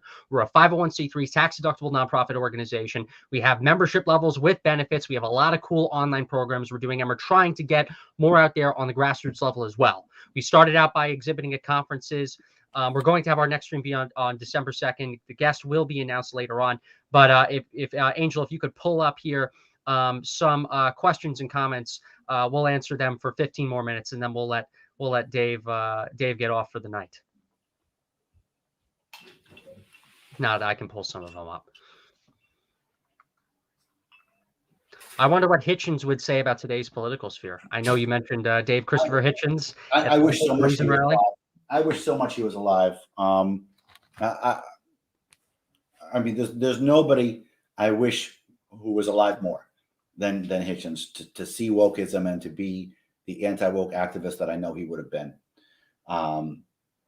I only met him. I spoke to him a few times. I met him once, and he, you know, he was one of my big influences. You know, as I was growing up, you know,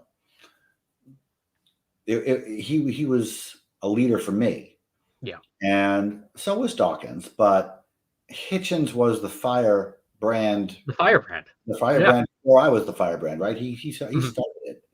Or Madeline started, but you kind of took what he did on stage at you know, in theaters across the West, and you applied that to the grassroots. Absolutely, yeah.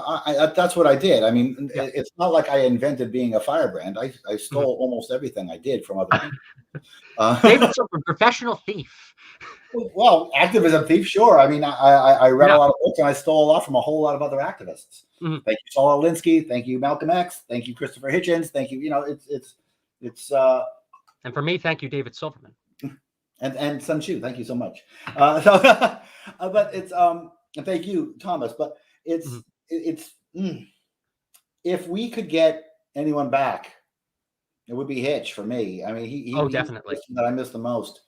If we have the technology to reanimate people and bring them back to life, I think I could. I've read a little bit into Hitchens and how he wanted his life to end, or what to happen, what's to happen with his body.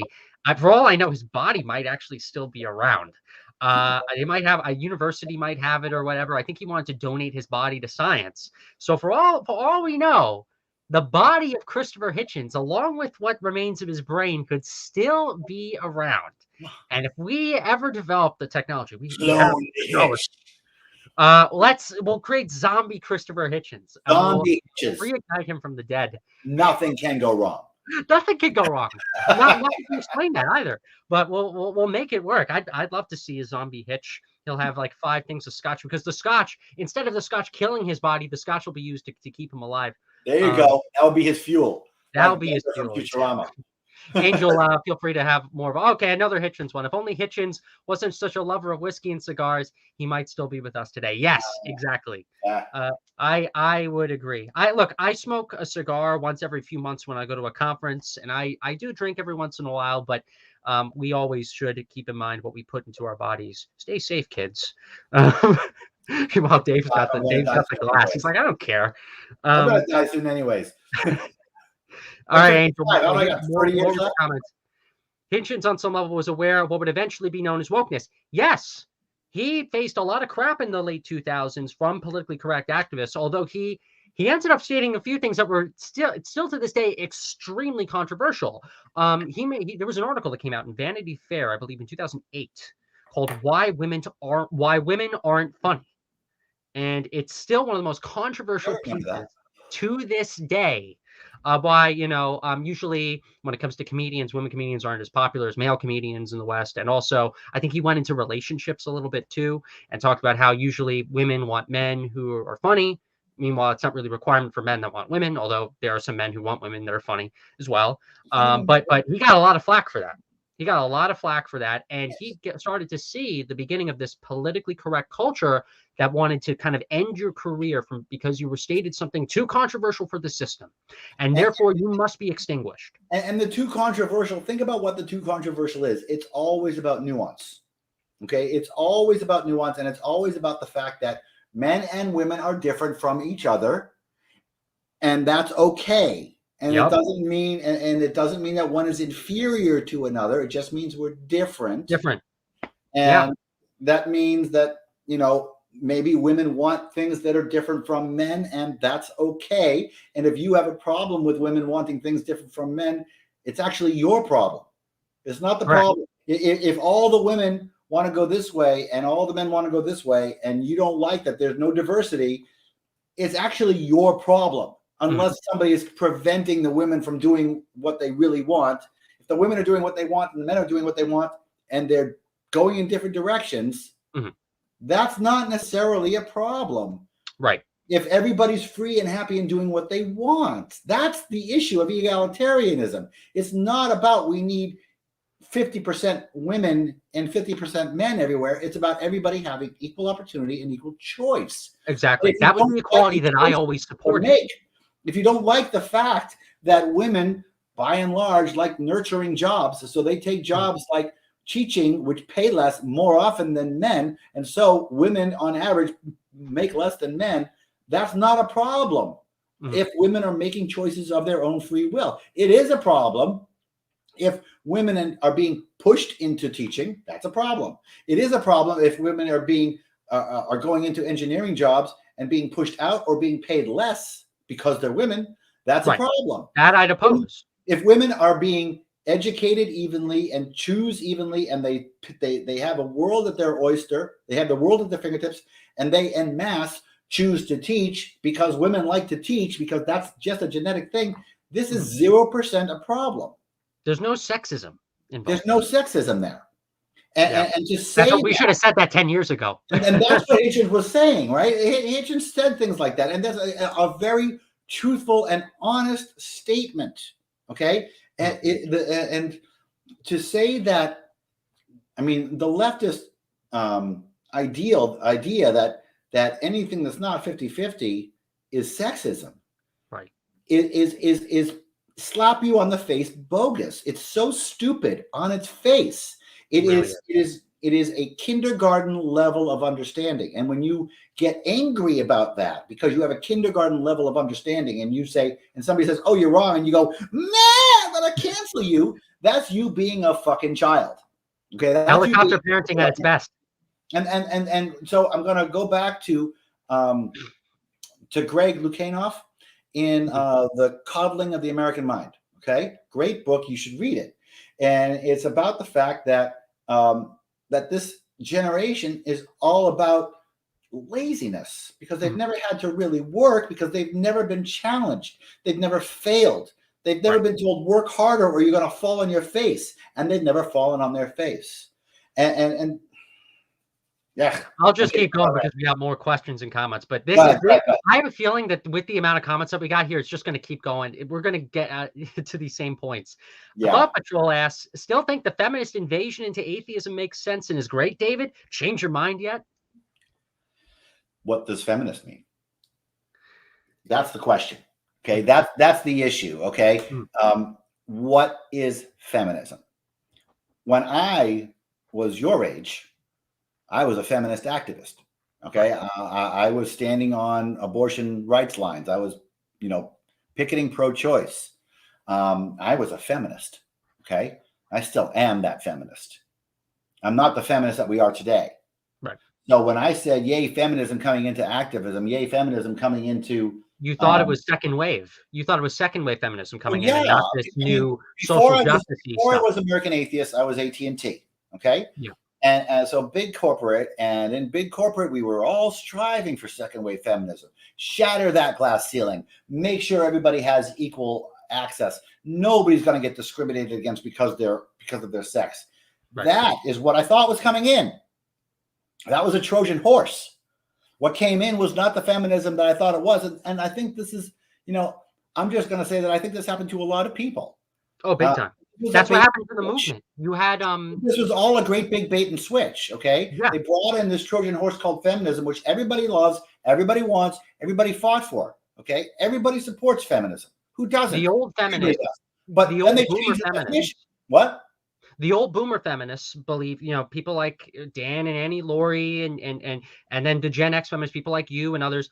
You guys thought that these people who claim to mean to do good stuff for the movement coming in saying there's sexism in your community, there's bigotry in your community, we want to help, we want to change it. Yeah. Oh, it really was a Trojan horse. Remember feminism, meaning the feminism of the 80s and 90s feminism. And remember back then, women weren't lying about sexual assault. Mm-hmm. Okay. Remember back then when a woman said this was a problem, it usually was. Well, let me restate. Back when I was young, if a woman came out and said, "I've been assaulted, I've been raped," Mhm. I was threatened. You believed it because women weren't lying about sexual assault back then, or at least so as that faded in. So slide to the early 2000s or the mid 2000s, the mid 2010s. Now women are coming to me as president of American Atheists saying, listen, we have a problem. There's sexism. There's attacks. These guys, they're saying these things and they're doing these things and it's happening.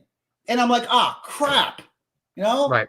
And so You believe them at face value because of you course didn't realize that they were lying. that they Yeah. were freaking crazy or lying. Yeah. Or just making shit up. Yep. Which many were. And we fell for it, and we lost millions of dollars in the process because, it's 1980s And I'm going to take a moment to say, a hearty fuck you to every woman out there who was lied about sexual assault. Fuck you, because there's real victims out there of sexual assault, and you're not one of them. But you hurt a guy to do it, to lie. Those people out there, those names, they know who they are, but also every woman out there who's ever lied about sexual assault, really and truly, fuck you. Yeah. From the bottom of my heart. Hey, Alf, we got Alf with a question. Did David get to talk to the guys from Bad Religion at all? Or is it just them playing and then leaving? Or was it just them playing and leaving? Greg Graffin and I keep in touch. He's a good guy. He's a brilliant guy. And I am very thrilled to be among the very small group of people who does not pay for Bad Religion concerts ever again. You kind of got the benefits when you were president of American Atheists, and you're still reaping them. I remember we were at Freedom Fest, and we had some hotel room problems or whatever. There was an issue with just the arrangements or something at the desk, and you're like, oh, no need. I still got the diamond status. Yes. Yeah. You still got the diamond status from when you were president. Reason Rally 1, we booked 10 hotels. If you book 10 hotels, the hotels love you long time. Long time. Watch them come out. Watch there be a blogger, an atheist woke blogger saying, love you long time. David Silverman oppresses Asians. Is racist to Asians with love you long time. Just watch it. I bet there's going to be a free thought blogs segment on it. We'll just watch it happen. Take a joke, actually. Asians actually can take a joke. So can the Jews. I'll bet you I receive. You know what? I will tell you. I'll bet you I receive complaints from leftists, but not Asians. Yes, they don't, because they don't care. They don't care. Because wokeism is all about outrage on behalf of other people, right? It's not about outrage on behalf of yourself. It's always on behalf of other people. It's all white knighty. Now here's the kicker, because when you're outraged on behalf of somebody else, you can be outraged on behalf of somebody else. You can't forgive somebody on behalf of somebody else. So I want to just quickly diverge because we got a lot of questions coming in. Angel, well, I'll actually answer that question in a second. I want to. This is going to be a very short question because I know Alf, he posted that 2 or 3 other questions. One of his questions was, do you still have pride in? There we go. Although he no longer lives there, does Dave still feel a strong connection to New Jersey? Well, my daughter's still there. I still have friends there. I never really liked New Jersey. It's not my place. I never really liked it. I moved there because I was a professional inventor at Bell Labs, and Bell Labs was there. And New York agrees with you. Yeah, New York agrees with me. Yeah, I'm not too fond of Jersey. They got great beaches, but it's hard and it's blue, and those are just it's hard and it's hard blue, and it's just not a good combination for me. I don't think I'll move back to New Jersey. I'll move back to the East Coast eventually, but I'm not going to move back to New Jersey. All right, Angel, next question. One of the benefits of being events manager is you get access to the questions. But I think this is a really good question, Angel. Angel asks, if the end of Christianity led to the rise of wokeness, if wokeness replaced Christianity, was new atheism a mistake? No, new atheism was not a mistake because new atheism didn't cause wokeness to replace Christianity. Yeah. I will say what I have said to many people. I want Christianity to die, but I don't want Christianity to die at the hands of wokeness. I don't want Christianity replaced by a version of Christianity, and this is what actually would happen, a version of Christianity without mercy, forgiveness, and redemption. Yes. Like I said, wokeness is all about rage on behalf of other people, but you can't forgive people on behalf of other people. Okay. So think about the gutting that would do to Christian theology. Okay. Now you've got a Christianity without redemption, without forgiveness. That's Spanish Inquisition time. Okay. That's not good. That's not a good place for Christianity to be. And that's not a good place for any religion to be. Right. And I think if we ever got there, I mean, I want Christianity to die, but if Christianity is replaced by wokeism,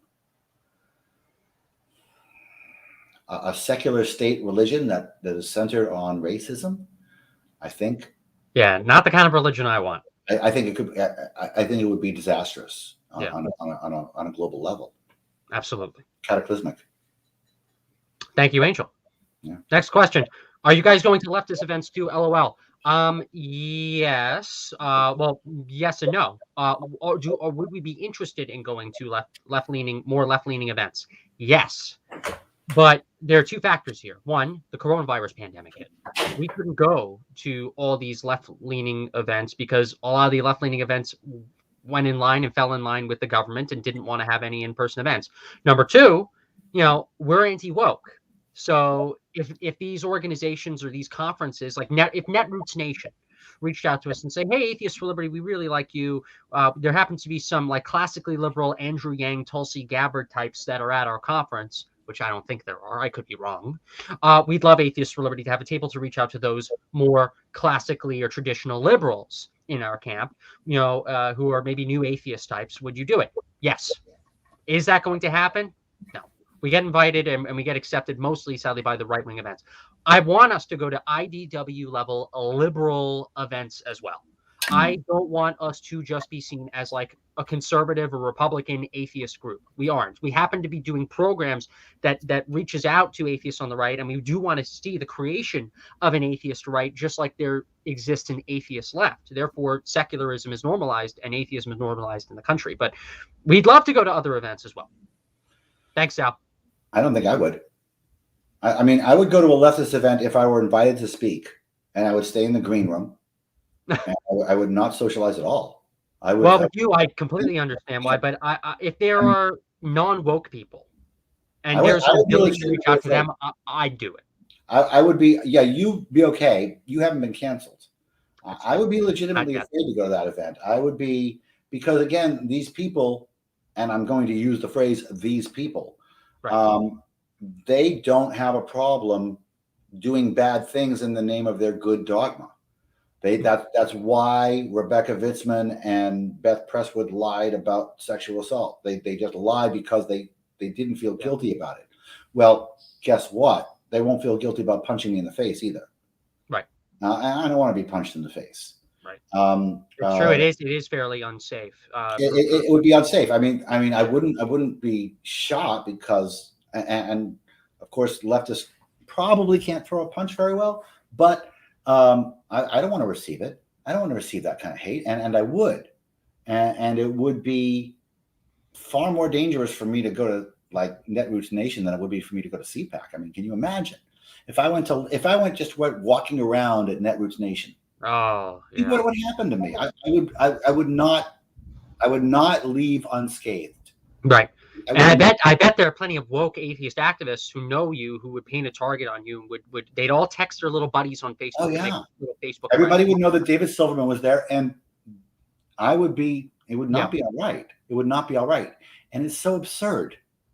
It's so absurd because they'd all hate me for reasons that were false. Right. They'd all hate me for reasons that were wrong. And none of them would check their sources. No, none of them would apologize. None of them would own up to the fact that maybe they made a mistake. They cared about their political and woke agenda more. Just think about the profoundness of that. I mean, that's a great question because it's really profound. I went to CPAC and I wore Kevlar and I was scared.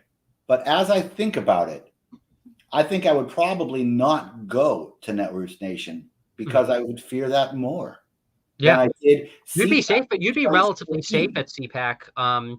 There are of course the rise of these a fringe group of monarchist extremists. A few of them ended up trying to track me down at CPAC 2021. But overall, I don't know how much influence they're going to have, at least when it comes to breaching the gates in 22. But you would be relatively safer at CPAC in comparison to Netroots Nation by a large margin, I assume. I think if I went to Netroots Nation, I would be, and just walked around, I would be confronted hostilely many times, but I think I would be assaulted. Oh yeah, I think I would be assaulted, and I think people would be I think people would relish the opportunity to punch me in the face, which is crazy. No problem, Sal. I see your comment. Thanks. You said thanks for taking my question. No problem at all. Dan G asks. By the way, Dave, are you good on time? I don't want to. We are past the hour and 30 mark, but there's a lot of comments and questions coming in. People are really interested in this discussion. So let's go another 15. 15. Okay. Yeah. Good enough, everybody. So Dan G asks, does Dave have any advice for how Republicans, conservatives can make inroads within the atheist community? Yeah. Absolutely, and it's all about Thomas. Okay, if atheists want to make inroads into the atheist community, they need to understand that the atheist community of 5 years ago no longer exists. You are not going to be welcomed at AHA or American Atheists or CFI or wherever. I don't want to speak about CFI. Robin Blumner is pretty woke, and it's a mix of classical liberals and semi-woke people. There are some good people still there. If I had to guess, I have very strong issues with Robin Blumner and her level of wokeness, but I think Richard is a normal person. Yeah. CFI Canada is inviting me to speak. So some of their chapters are still non-woke. Yeah, CFI Canada is normal. CFI Canada is normal. I think Republicans coming into the movement need to go to the Republican, and they have to just make Atheists for Liberty large. Yeah. And I'm not saying that from a cheerleader perspective. I'm saying it from a movement perspective. Atheists for Liberty has to be large. And if atheists are coming into the movement, if you go anywhere else, you're just going to meet a brick wall. We're the only growing professional established entity with the paperwork, with the professional website, with all of that, and with a growing membership. That is diverse 501c3 educational, that is making these inroads right now with boots at conferences. That's why I'm a very big supporter of yours. That's why I'm on your advisory board. You're all we've got. And also to mention also, and I appreciate that a lot, Dave. And to add into this as well, personally speaking, not on behalf of AFL, I'm also a member of the Republican Party, and I'm involved with a few Republican groups in my area, and I'm also involved in the conservative movement on the side. And just by talking about my atheism there, talking about the existence of Atheists for Liberty there, people have started to really understand that there are a lot of atheists within their ranks, and that it's okay to normalize atheism and to normalize secularism there. The atheist movement didn't do that. Dave did that, but the rest of the movement didn't do that at all. And back in 2014-15, if FFRF and AHA, I still like FFRF and some of what they do. I'm just saying, if FFRF and if AHA and if CFI and if these other groups, if they did the same thing and what Dave and American Atheists did back then, there would be far more normalization, far more success. But now I got to go at it alone, and with the team at Atheists for Liberty and with our volunteers and members, and also with other atheists who happen to be conservatives and Republicans and be under some different banners here and there. But we're very few in numbers at the moment, and we are growing. And that's why it's so important that all of you sign up right now for memberships at atheistforliberty.org. It's $12 a year, $1 a month. $12 a year, tax-deductible 501c3 contribution. You want to give a higher amount? You want to talk to me? Give a higher amount. $1 a month is kind of small. Do $5 a month. Dave always says this, and I really do appreciate this is important stuff. Don't do $1 a month. That's stupid. Do $5 a month. Do $10 a month. These guys need help, and it's really important. Okay, this is not just. I mean, Thomas, I love you, but It's stupid that a 22-year-old person is running the only organization that's standing between us and the loss of the atheist movement. Yeah. And so we as a community, the leftovers of our community, we have a responsibility to support Thomas. Okay. We have a responsibility. We have to.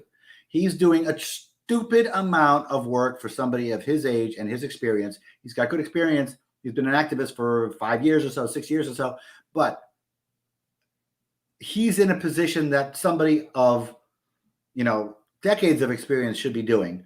It's a tremendous amount of responsibility.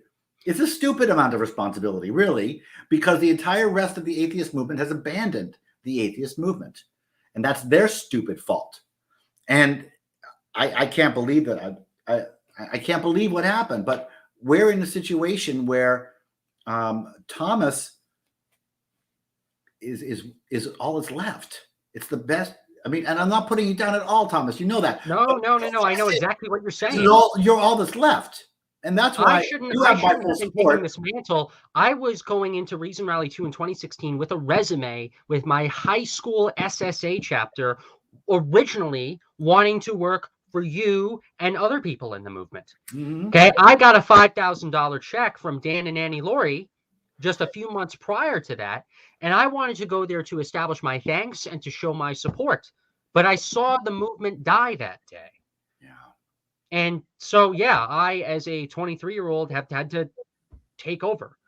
And it's really disappointing because these other organizations, they're not adding in the reactionary flavor and the movement and the movement-centric tone that is needed in order to keep the atheist movement thriving and successful and to keep it alive. I am a fully paid life member of Atheists for Liberty, and I think everybody should be. Okay, I don't know what did I pay for the life membership? Was it like you originally paid $100, but that was during our different membership tier. You got in early. You got in. I was number one, right? Was I not number one? You were number one. A life member number one, right? Yeah, the prices were really good back when you just started. Dude. So if you got in as a founding donor back then, that's right. But folks, look, I don't make a lot of asks now, okay? But and this was not supposed to be an ask, but we have to support Thomas. We have to support Atheists for Liberty. We have to get them money, and we have to get them volunteers. And we have to get them power. We have to get them members. Spread the word, because we're in a bit of a dire situation. The entire country is in flux, and the position that we take during this flux time is going to determine how we grow as a country afterwards. That's why Thomas's position is so important right now, because he is in the exact right place at this time. And he's the only one. He's the only one paying attention. Well, Dave, I really appreciate that. We'll continue on, by the way, with the rest of the questions. We'll go for another 8 minutes.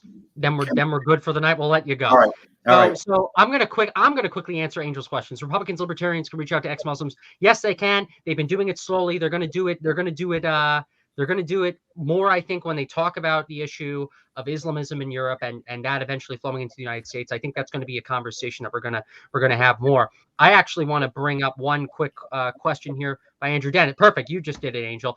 Andrew Dennis asks, "Hi, Andrew. I know Andrew, good guy, Gotham Atheist. Generally speaking, how are you planning to gain influence on the right? Is it possible for atheists to gain political influence with right-wing politicians?" Oh yeah. Yes. That like I said a few minutes ago, with activism within the right. So Atheists for Liberty going to CPAC, Atheists for Liberty going to Turning Point USA conferences, Atheists for Liberty going to Freedom Fest and the Libertarian conferences too.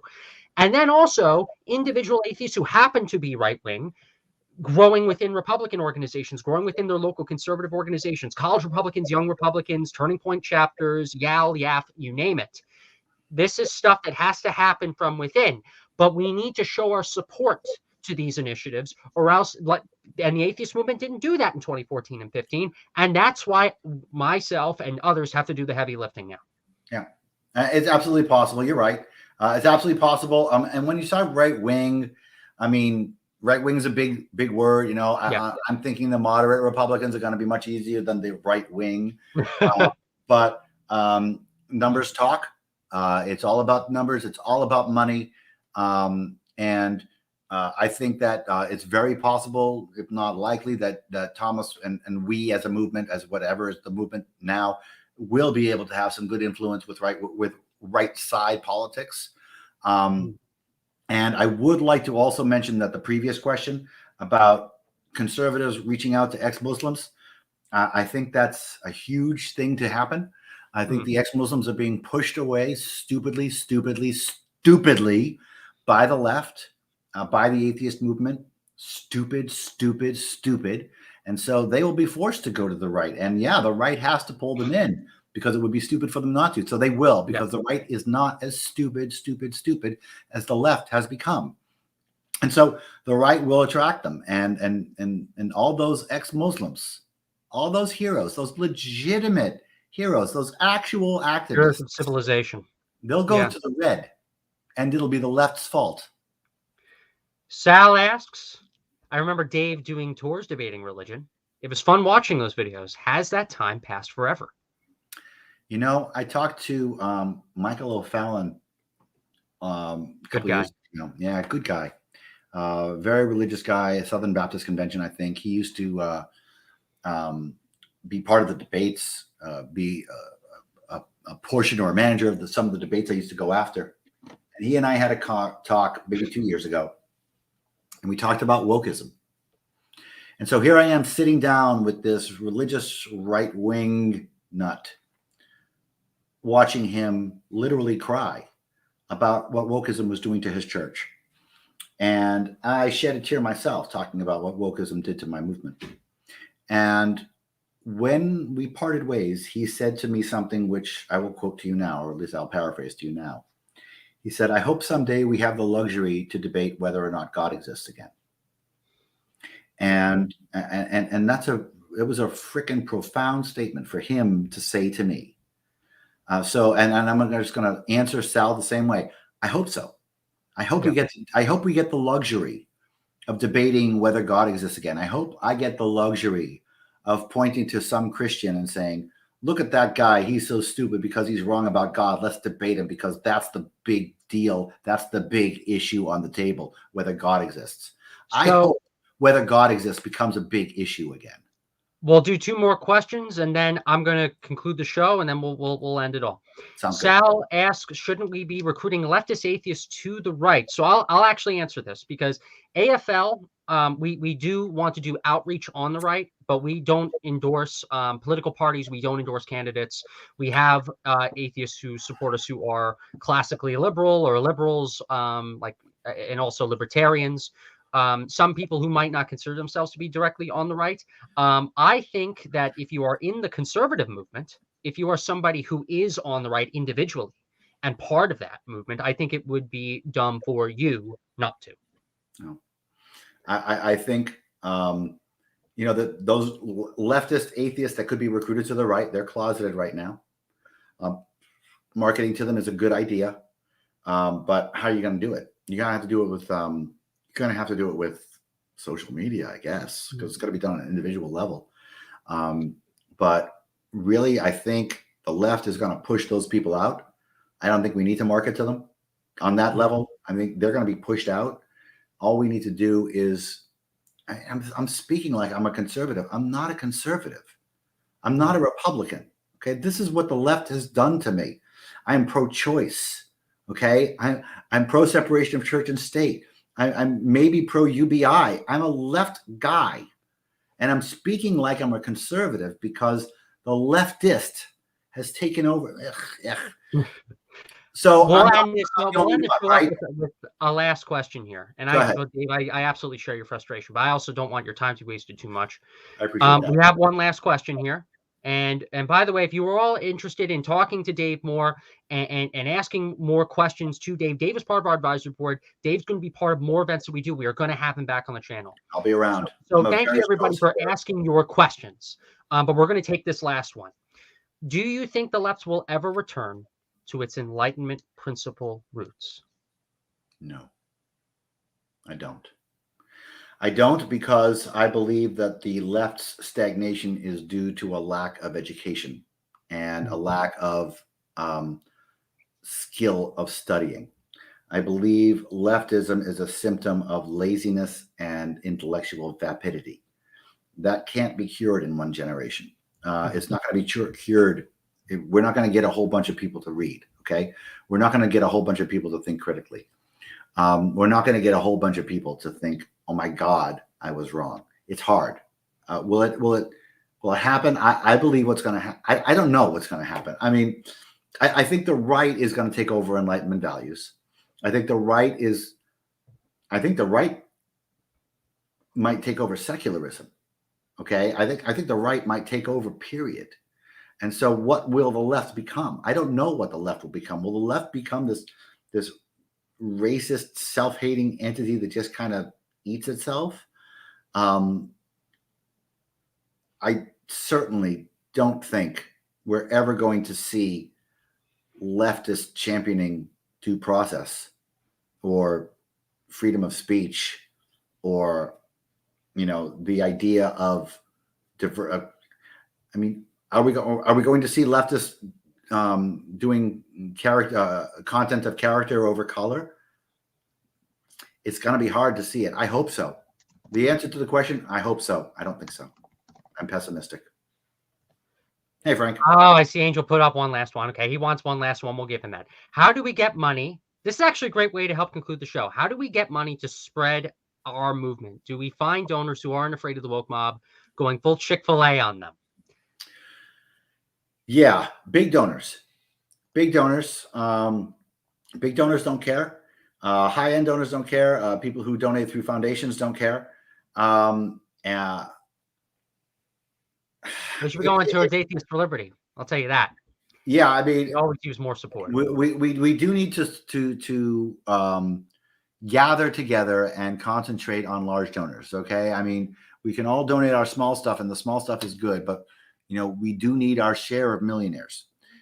We need a few six-figure donations.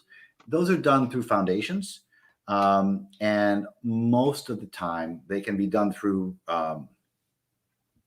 I can't remember the name, but there's special foundations that are set up through third parties, so you can make anonymous donations. I forget the phrase, but that's probably the best way to do it. And I think, we're going to be courting. All the money for this is going to be coming from the right. People are not afraid of being canceled if they're on the right, or at least they're not afraid of being canceled by rightists if they're on the right. But seriously, I think we need to solicit money from high-end conservative donors, high-end conservative atheist donors. Yeah, it's not hard to find. Okay, they're out there. They're out there. Okay, conservative atheist rich people are out there. If you know a conservative atheist rich person, somebody who has 6 or 7 or 8 or 9 figures worth of wealth, we need some seed money. And it's a great connection for you to make to Thomas. And we really appreciate, by the way, everybody, all the donations and support that you give through your memberships, through your GoFundMe contributions, everything, through your viewers, through you all viewing this show and spreading it around on social media, being part of our volunteer committees that are launching very soon. Become a member of Atheist for Liberty at atheistforliberty.org today. All the information about us is in the description below. Even if you buy products on Amazon, we are on Amazon Smile. If you select Atheist for Liberty as your organization of choice when making Amazon purchases, everybody, on smile.amazon.com, proceeds will come to us. There are so many different ways that you can support Atheist for Liberty and what we do. And what I love about Dave, here's one thing I love about Dave. He thinks that I'm being too soft when it comes to asking for contributions. And this is what I love about having him in here. He's going to tell you all why you really need to give even more to us than what we do, because we really do quite a lot here. Yeah, but and thank you, Thomas. And you're right, because really what we're talking about here, and this is not supposed to be a pitch meeting. This is not supposed to be a pitch thing, but I feel very strongly that you need support. I feel very strongly that we as an atheist movement should support you. I feel very strongly that anybody watching this who has any respect for me and my work, the biggest bang for the buck is going to be here. Okay. If you have 6 figures to donate, putting them at Atheist for Liberty versus putting them putting I can't imagine putting it anywhere else where it would cause as big of a splash and make a big of a difference. If you want return on your investment, if you want bang for the buck for your donation dollar, it's got to be Atheists for Liberty, because we need it. We need it. We Atheists for Liberty. Remember, I'm not actually a part of Atheists for Liberty. I'm just on the advisory board. I'm Thomas's friend and advisor. That's it. But we as a country need this organization to survive. We as a country need this organization to thrive. And I'm being literal. I'm being literal. It's the only one left. We need it to survive. We need it to survive. We need Thomas to succeed. 10 years ago, a very wise man said that we need to take back our righteous fight for our reasonable future. Yeah. And that quote still is the -- activist fighting quote that resonates in my mind today. That quote right there. I remember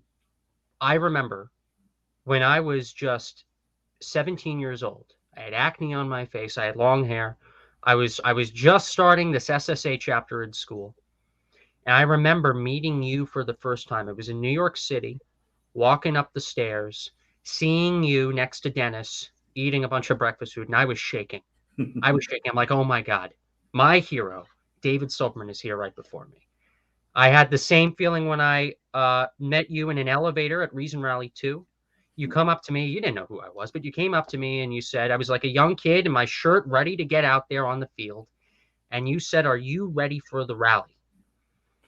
And you did that as well. I remember we had an organizational meeting in your office. I was shaking then, because you impacted this country, okay, through you taking everything that all these great thinkers have said throughout the years.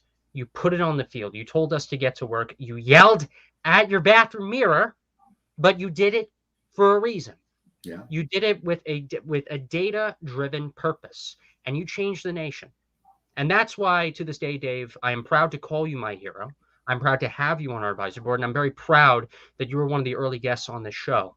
And I want to thank you so much for coming on tonight. Your words humbled me, Thomas. Thank you. It was very nice of you to say.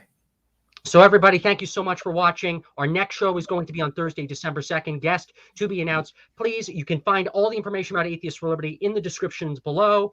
Our social media, everything. Please feel free to donate. Go to atheistforliberty.org. Sign up for a membership. Thank you all for tuning in. We'll see you next time.